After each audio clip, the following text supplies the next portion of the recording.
Hi Harshita, how are you? Yes,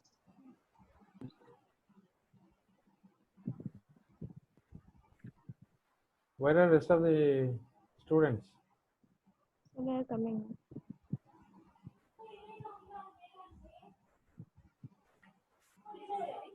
నిన్ను కాదమ్మా వెయ్యి close.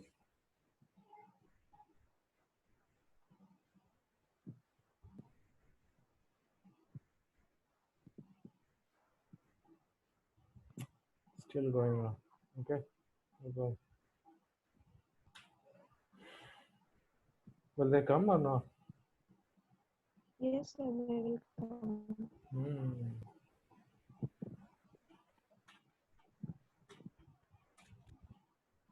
So, have you gone through that textbook? Yes, sir.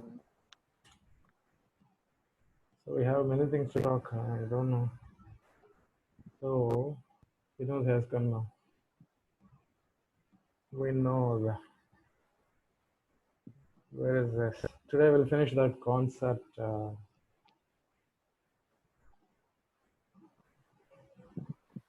Today we will finish that concept related to matrices, and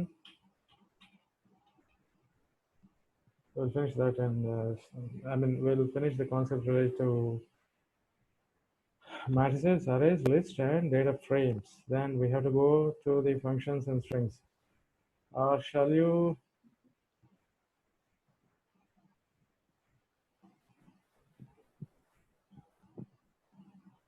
Yeah. I'll just go back and open the textbook.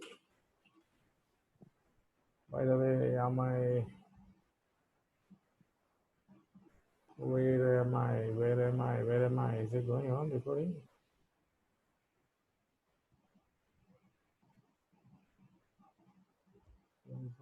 Yeah, okay. So there are only two candidates, Ashita and Vinod. Yes. Hi Vinod, how are you? Sir, fine, sir. So earlier, I think last session there were only 3 students. This session there are only 2.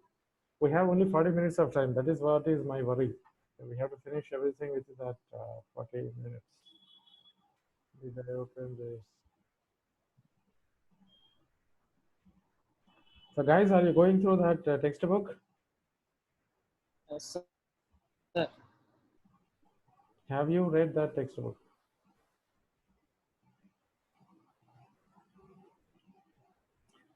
So this is what we discussed till now. I think vectors and indexing, arrays. I didn't discuss with you arrays, matrices and arrays. I didn't talk. But in the classroom, we had quite a bit of discussion on matrices. So how to, till here I discussed with you how to create the sequences, and by using a command called seclength, second, something like that. And after that, this is, suppose if you have a sequence with a few elements like Sheena, leads. Are you able to see the textbook? Yes, sir. Needs. There are 4 elements Sir. here in this sequence, and suppose if you want to find the length of the sequence, then you just have to use the function length over that object sequence Sn. Then since you have 4 elements, and the 4 will be returned to the console. A number of characters is another method. So you can use, say in Sheena you have 6 characters, in leads you have 5 characters. By the way, you can just read all these things actually. We don't need classroom discussion for these concepts. You can spend your time, and this is another example for, you can also determine length of a vector by simply showing this command length. This is an object. Point K is an object in which you have 1, 2, 3, 4, 5, 6, 7, 8. 8 elements are there. Suppose if you set the length of this object to 3, then only three first elements will be shown from the vector. Rest of the elements will be ignored. So that is how length is used in R. And this is names. We can also issue them. So this discussion is slowly going how to create the vectors, how to create the sequences, and then how to assign the names, and slowly moving towards, we are slowly progressing and moving towards the data frame. You see here you got C is a combine operator inside which you have apple 1, banana 2, kiwi fruit 3, 4. You see here since kiwi fruit is one single name, 3 is assigned to it, and 4 has no name. So then resultingly what happened, apple 1, banana 2, kiwi fruit 3, and then 4 has no name. Like this you can assign the names, and then x 1 2 4 names of x, then you got this. So let's do this activity in R shell, and again I'll come back, I'll share R here. Okay, RStudio, so that it is where is RStudio? Oh, I closed it. No, it is there. RStudio is there.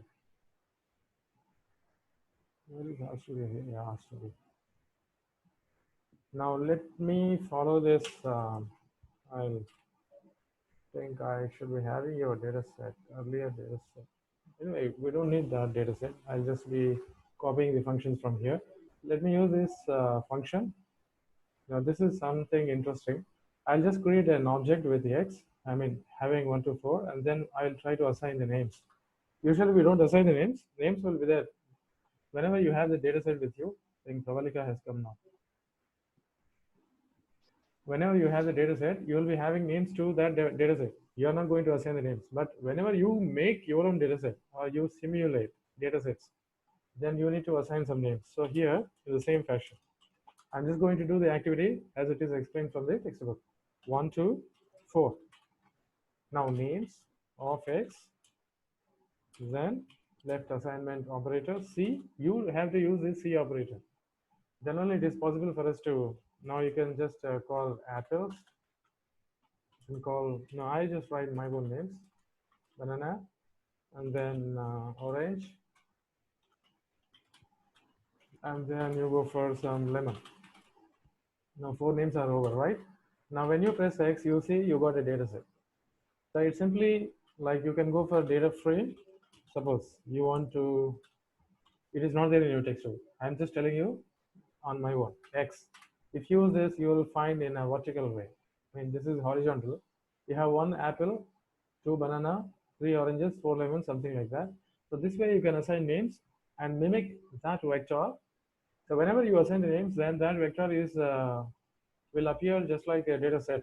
You have a variable name here, X, and then you got the rows, something like this. Now the same activity you can just extend. We don't need to stop here. You can create 4 different variables of, you can say X apples, something like this, and then say some kind of round. I mean, I don't want to confuse you. You can do quite a few activities. You can create a full-fledged data frame. That is what I'm saying. So x1 is something, x2 is something, x3 is something, x1 is apples, x2 is apples, x3, I mean, x1 is apples, x2 is banana, x3 orange, x4 lemon. Then finally you can assign the names. So that way also you can do. And x1, x2, x3, instead of x1, you have apples, banana, orange, lemon, and then you have the data, variables. And that way it becomes full-fledged data set. And now let's go back to the textbook and see what else we can do in indexing the vectors. That is very simple. So this is how you are going to, whenever you put these square brackets and the numbers inside using C, if you write x followed by open the square bracket and use C, open the parenthesis and use, when you write the numbers, then this is just going to retrieve only those elements in that particular x. Okay, see here, you in x you have 1 4 9. These are all the squares, and then x is 1 2 1 3 5. So what is first element? 1, third element 9, fifth element is 25. Only 1 9 25 will be retrieved. I think we discussed all these things in our last class. You can also use a function called which which is very handy function. Suppose if you have a vector x and you want to get only those elements which are greater than 10, then you can just use which. This is a very interesting function. Then you have which min, which this means you can get the minimum element of very minimum element within that vector. Which what is the minimum element in that x is what is the indirect meaning of this function, which min, which max, something like that. You can also add the vectors, 1 to 5, 1 to 7. So that way, this is called vector addition. Repeat. Yeah, now matrices. It is better straight away because I think all these things I discussed in my last class. Anyway, that's okay. It serves as a recapitulation. Now, when you look at this example under creating arrays and matrices, you see there is a, in this example, there is a user-defined object, and the name of the object is 3D array. And now you see the array is a function which creates an array. Now, array open parenthesis 1 to 24. These are the internal elements of the array. Now dimensions. You see 4 rows, 3 columns, and 2 matrices. Please be cautious. In array, you are going to have 3 dimensions. That is why arrays are mostly 3-dimensional, and matrices are 2-dimensional. There are 3-dimensional matrices. Matrices are 2-dimensional, and arrays are 3-dimensional. So you have to be very cautious. So 1, 2, 4. So 4 3s are 12. So such 12 number, 12 elements matrix. There will be 12 element, 2 matrices with each of which having 12 elements. You see 4 rows, 3 columns, 2 matrices. Now there are dim names. This is another argument or parameter. You see you have to issue the function list. This is for rows, this is for columns, and this is for matrix names. Yeah, the first matrix and second matrix. So now let us do this in OR, and you see here UN is the name of the first matrix, Dux is the name of the second matrix, and 1, 2, 3, 4 they are the row names, and these are the column names. I'm not able to, they're all alien to me actually. I'm not able to recognize these words. The and brain, something like that. I don't know. And there is another example. This is a matrix. Here you have a function called matrix, open parenthesis, and here the elements of the matrix 1 to 12, and you see number of rows. You don't have that, you have different way. I think the column number of columns is exempted in this. You can also use. You don't need to mention n row. You can just write 4 and 3. Then it automatically set up with. You see the 4 by 3 matrix, and you can give dim names. One important case is whenever you mention dim names, mostly I do this mistake. I forget list. I just use dim names is equal to C, and it is not going to work. That is why a couple of times when I was explaining matrix in laboratory, I was not able to assign the names. That is because I forgot to issue the list. I straight away go for C. You should not do that. Now let us do this and come back to this textbook. I don't need to do this. Actually, you can do yourself. But if I do, I think you may be much more. Let us first go for the matrix. I call it as my mat. Something you don't need to create exactly the way it is explained in the textbook. You can just follow your own matrix. And now 1 to 12 elements. You don't need to write a number of rows, something like that. It automatically, the IntelliSense starts in R and it will show you a number of rows, something like that. I don't need to do. You just can write 4 by 3 matrix. And there is one important thing, that is by row. This is, suppose if you want to fill that by row, then you have to issue true. Otherwise, by default, it will go by the column. Now here comes the dim names.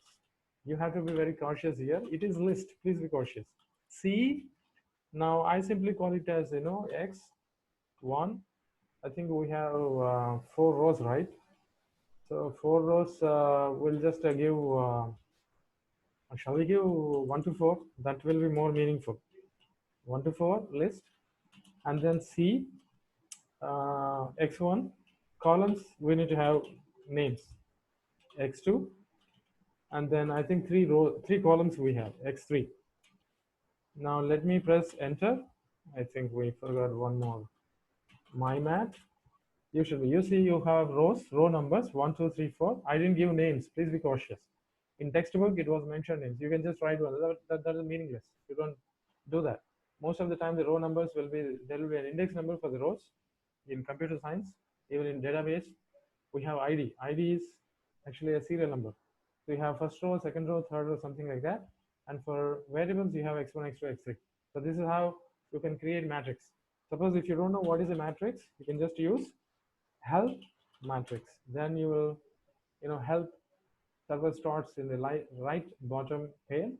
You can study what is a matrix, and you can straight away go to the example section. You can just copy and paste and practice such examples. Now let's go for the array. I call my array, and then array, and here number of elements.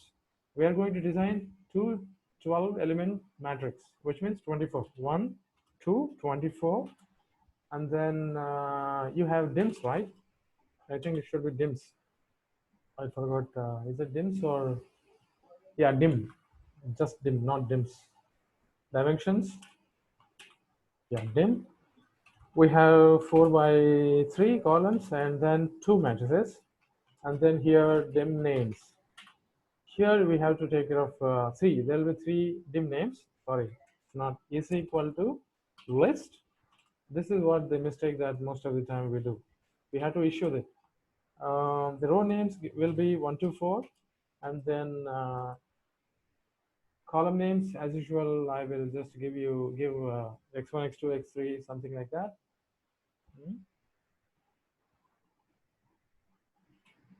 And then mat names, matrix names, we can just give first mat 1, and then mat 2, matrix 2. So these are the matrix names, and then press enter. Error. I think somewhere we list 4, comma. Then here C, somewhere here the mistake is dim. I think C, that's correct. Dim C. Here we forgot C character. Yeah, my array. Now you see there are two. Matrix 1 is an array. This is an array in which we have two matrices, matrix 1 and matrix 2. In matrix 1, we have 1 to 4 rows, and x1, x2, x3 are the columns. So this way you can, create matrices and arrays. And now let's go ahead and see what else we have in this textbook. Now these are all, there are different varieties of arrays. You can just, start practicing them. In which way you can, there are different examples here. And this is another way of creating the matrix. Number of rows 4, by row true. This I already told you, by row true. So that now I can just do one gimmick. I can show you.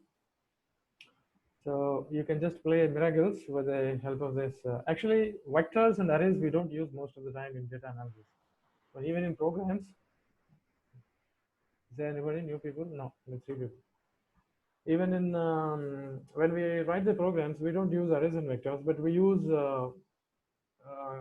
quite a bit of matrices, list, data frames, and etc. Because arrays and vectors, most of the time they're mathematical, and even in programming we don't use. Even in data analytics, you are not going to use, but we use lists. Lists are very much useful when you write the custom defined functions. We'll just discuss later after some time. Now the same knowledge, like how to use the, I will try to use the same thing. I can use the concept of not the array but matrix and see how I'm going to simulate or to make the data set. Okay, that I will design a data frame, 30 rows, 5 columns. Okay, and 30 multiplied by 5, it is going to be 150, right? So my data, and I call matrix. Now this is going to be a data matrix. Okay, and now I use OR norm. So please be cautious. Just to mimic that, I have random data, 150 data points, but this is going to be decimal values. I don't want decimal values. I just want to multiply that with 100, and then I want to make it, absolute value, so that I avoid minus values here. I think so. This is sufficient. Now, yeah.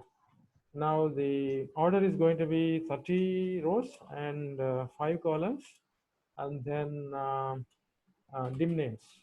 Dim names, come on. Dim names is equal to C. No, list. Please be quiet. This is the common mistake most of the time I do. So how many columns we have? 1 to 30. And then this time C. How many variables we have? 5 variables. So let me copy this statement from here so that I can save my time.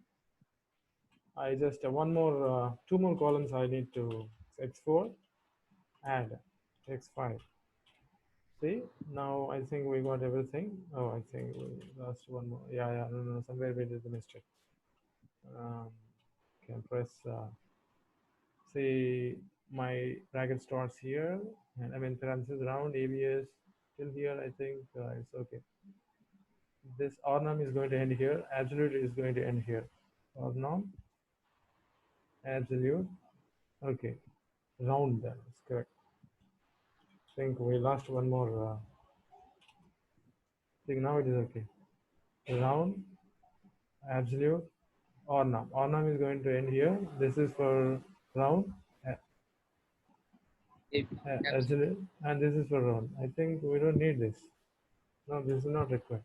30 comma 5 dim names is equal to list. What is the C 5? Where are we going wrong here? And C is going to end here. List is going to C is going to end here. List is going to end here. And then I think my data should be, yeah, now my data. You see, I got a beautiful data set, right? You got all, index numbers for 30 rows.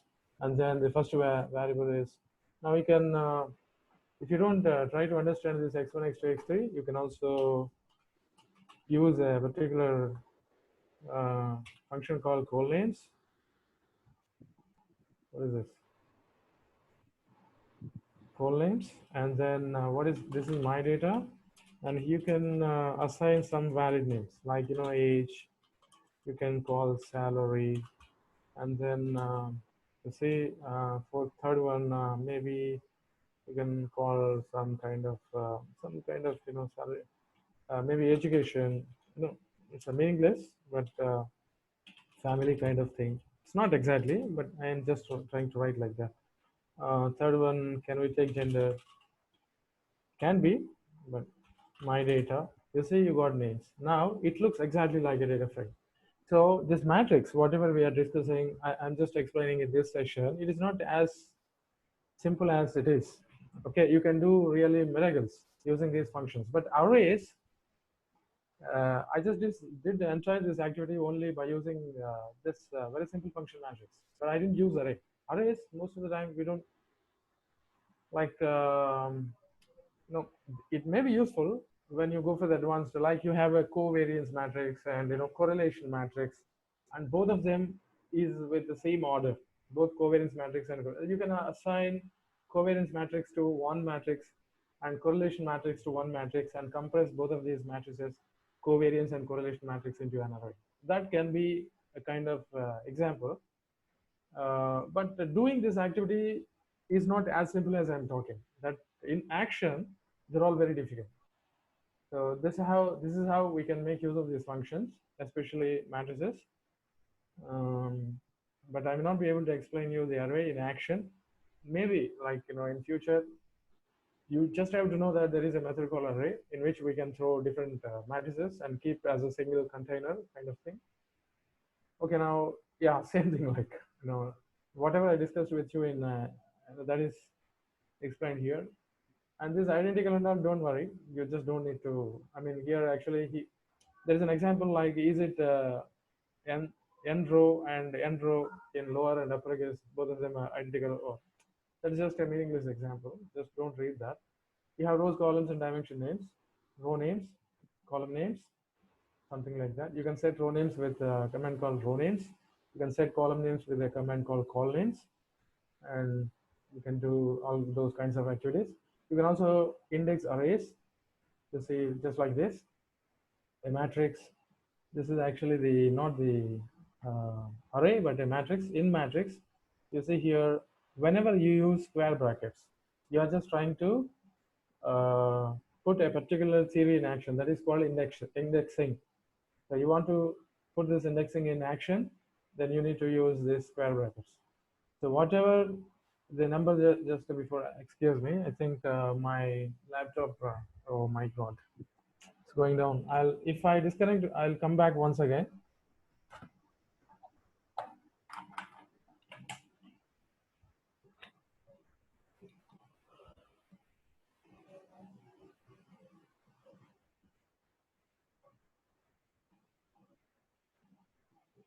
Hello, do you all see me?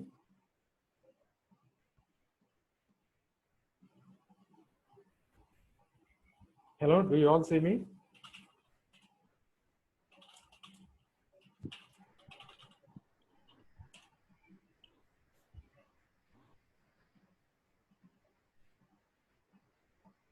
Hello, are you all there? Yeah, okay. Yes, sir. Okay, this is the row number 1. In row number 1, give me the information related to these columns. That is what is the meaning of this command. Matrix A matrix, row number 1, give me the information related to these columns. You see here, column 1, column 2, and only for the first row, you got these elements 5 and 9. That's how this happens. Let me see here, 99%. I don't know why this is going on and on. Okay, fine. And then let's go ahead. Combining matrices, you can also sometimes combine the matrices. Just using C bind, you have a matrix 1, matrix 2. That way also you can just do R bind. If you want to combine the two different matrices by column, C bind. If you want to combine, we can combine matrices by row, that is R bind. And two different matrices can be combined by column by using C bind. Two different matrices can be combined by row by using R bind.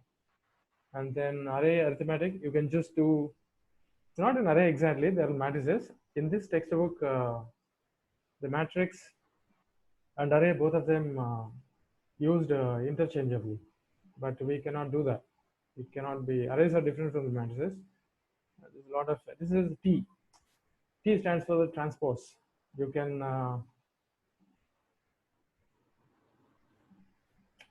T stands for, if you want to transpose a matrix, you can use T. And this is actually the inner multiplication of a matrix. You want to do, there are two types of inner multiplication, outer multiplication. The outer multiplication is element by element multiplication, and the inner multiplication is a cross product of the, like you have matrix multiplication, row multiplied by the column and something like that. Each element of row is multiplied by each element of the column plus some addition of the it is sum of the products of the rows and columns. That is how matrix multiplication happens. They are referred to with inner multiplication or outer multiplication. These are the notations. Percentile, star percentile, and percentile or percentile. It's not 0. Please be cautious. Okay. Now outer multiplication and outer. There is a function called outer, and that suppose if you have 1, 2, 3, and these are the vectors, and the outer multiplication and the function outer, both of them behaves in the same fashion. So that you have to know. There is a function called outer. Many times we use this function when we simulate or create data sets. And then you have an example like m to the power of -1, and here you have the inverse. M to the, so suppose if you have a matrix m, and the m to the power of -1 is, which means 1 by m. Is it? M to the power of -1 is going to be 1 by m. And the m to the power of -1 is not going to be the inverse of the matrix. Please be cautious. If you use m to the power of -1, you see these are the elements. And the inverse of a matrix is obtained by using a function called solve. Because matrix inverse is a valid method in matrix theory. If you solve m, then you will get, and how do you make this solve a matrix or obtain the inverse of a matrix? This is actually the manual method. Sorry, this is not the manual method. I'm sorry. This is identity matrix, like the m multiplied with the inverse of m. Suppose if you have inverse of m, which is obtained by using the function solve, And then when you multiply this inverse of matrix with m, then obviously the resultant, I mean, the multiplication should yield the identity matrix. In theory of matrix, that is how, if you are from the math background, or if you have any little knowledge about mathematics, you should be knowing this, principle. M divided by m is 1, right? So m multiplied by 1 by m should be 1. So what is 1? It is an identity matrix. So when you multiply the inverse of the matrix with itself, then the resultant matrix is going to be the identity matrix. This is one of the mathematical proofs. That very simple thing which you can verify inside or by creating a matrix. And also, shall we do this? I'll just leave this, and you try to do that yourself. Now I'm just going to, I have 10 minutes of time left, and this session may pop up any time. Don't get worried. I'm sure you don't worry, but it just pops up. I don't think that I just cancel the session. And now there is a concept called list and data frames. This is another interesting concept. Data frames are most interesting in data analytics because when you have the data sets in your hand, just like your project data sets, you must have done some project in your term, just as a matter of assignment. Many of your teachers might be telling you like performing some data analysis and submitting them as in the form of assignments. So whenever you want to do the data analytics, you need to have your data as data frame inside R. So a generic name is data set. A data set can be data matrix, and I just shown you how to create the data matrix just before a couple of minutes. But there is another thing called data frame. Data frames are more useful for data analysis, not data matrices. Okay. Now this section is going to handle that, data frames. Every data frame is a list. If you have a data frame in your computer, let me go back to RStudio. I'll come back to this later within a minute or two. I already have a data matrix in my session. Let's see what is the my data, isn't it? Yeah, my data. Now type of my data. Now it is double. Let's go for the class. Come on, class of my data. Now it is a matrix. It's not a data frame. Please be cautious. Now I'll convert that into a data frame. My df, which means data frame, as data, or you don't need as it is data frame, and then use my data. And now when I go for class my df, you have data frame. See, you don't have, but you used my df, you got the same data. Data appears like same, but the class of the data tend to differ based on the method you used. When I use data frame, it is a data frame, which means you have two different data sets. A data set can be a data matrix and data frame. Data matrices are used most of the time for the mathematical calculations. Data frames are used for the statistical calculations. Suppose I have my data, right? If I go and write my data, you see, and age, I'll get data. Yeah, sorry, my data. Yeah, I don't have. Yeah, I have age. Yeah, I don't get the data. My df, and let me see, age. I should be able to get data. So this is the difference between the data set and data frame. In data matrix and data frame. In data matrix, you cannot get the data of a variable by using the name of the variable, which is called, which is as in the form of a list style. It's called list style. But the list style can be used with it. That is why a data frame is a list. Sorry, somebody has come now, very unlucky guy. And I'm sorry, I'm just going to wind up this session. Now, that is why we say a data frame is list by default. But data matrix is not a list. It is something different. But how to get the elements of data matrix? You see, class of my data is a matrix. It's not a data frame. Now, my data age, you can't get it because it is not a data frame. Now, if you want to get the data variable from a data matrix, you have to go for indexing. This is how you will get it. Now, if you use data frame, same. Suppose you want to make it converted, you can convert data matrix into data frame into data matrix. Data frame, and then my data one. Now you will be able to see that as the form of data. This is the irrevocable relationship. I mean, that is one of the very relationship between the data matrix and data frame. So this is how we understand the relationship between the data matrix and data frame. Now let us go back to the textbook and see the concept of list. How do we can, you see, a list can be created with the help of list, and this data type used quite often in while writing the custom defined functions, user defined functions. I use this function several times whenever I would just wanted to output the results of a function. And I think we have the functions in our textbook. So all list and then list. In this list you have C11. This is actually a meaningless example. And there is another element called month ABB, and these are the months. And then you have a matrix of elements, number of rows 2. You see the first element item of the list is 1, 2, 1, 1, 2, 5, this one. And the second item of the list is the names of the months. And third item in the list is matrix. So different types of data can be saved within a list. So indirectly, a list is a container, a common container to hold different types of data. It can have integer based data, it can have characters, it can have, I mean, it can have a list of integers, list of decimal values or floats. It can have a list of, it's not a list actually, a vector of numbers, a vector of characters, a vector of words, vector of sentences, or a matrix, a data frame. So it can have heterogeneous data types within itself as an each element.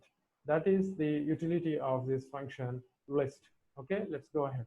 Now here you see, yeah, once you create the list, it is also possible for you to assign the names.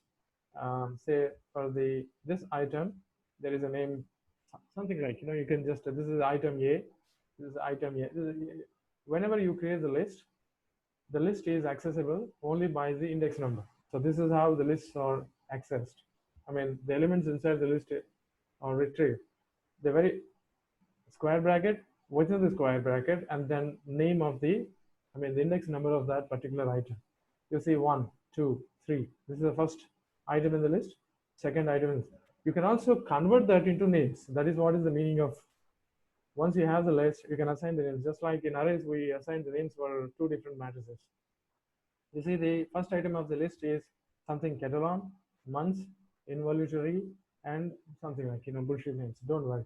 Like now what happens is, whenever you have the name, you can access the information by name. That is what is the advantage of this. We'll just go back to RStudio. We'll create a thorough list and then see how to assign the names for those lists. Where is RStudio?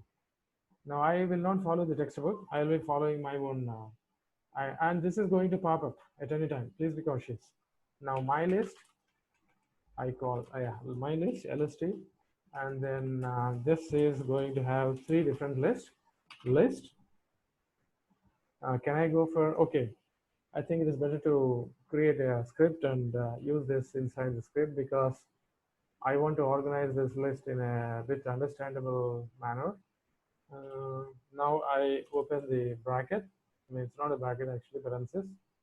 Come on. Now names. No, I call letters,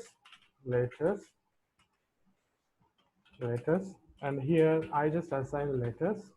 Sorry, something, my brain is going down. 1 to 10. Now comma, I got let me say lowercase letters and uppercase letters, so that it makes lower letters and then upper letters. Here I have a function of upper letter in upper let, and I have, no, that is just a name. See, this lower letter and upper, they are my names. Okay, now I have a letter, I mean function called letter. If I use this function letters in uppercase, then there will be uppercase letters. Okay, 1, 2, 10, then comma, and here now we'll go for numbers, nums. Now I'll just go for 1 to 10. Now let me press execute this statement and see what's going to happen. Yeah, okay, my list. You see, the first list is small lowercase letters. Second list is, I mean, second item in the list is uppercase letters. Third item in the list are just numbers. Now let us give names to this my list and see.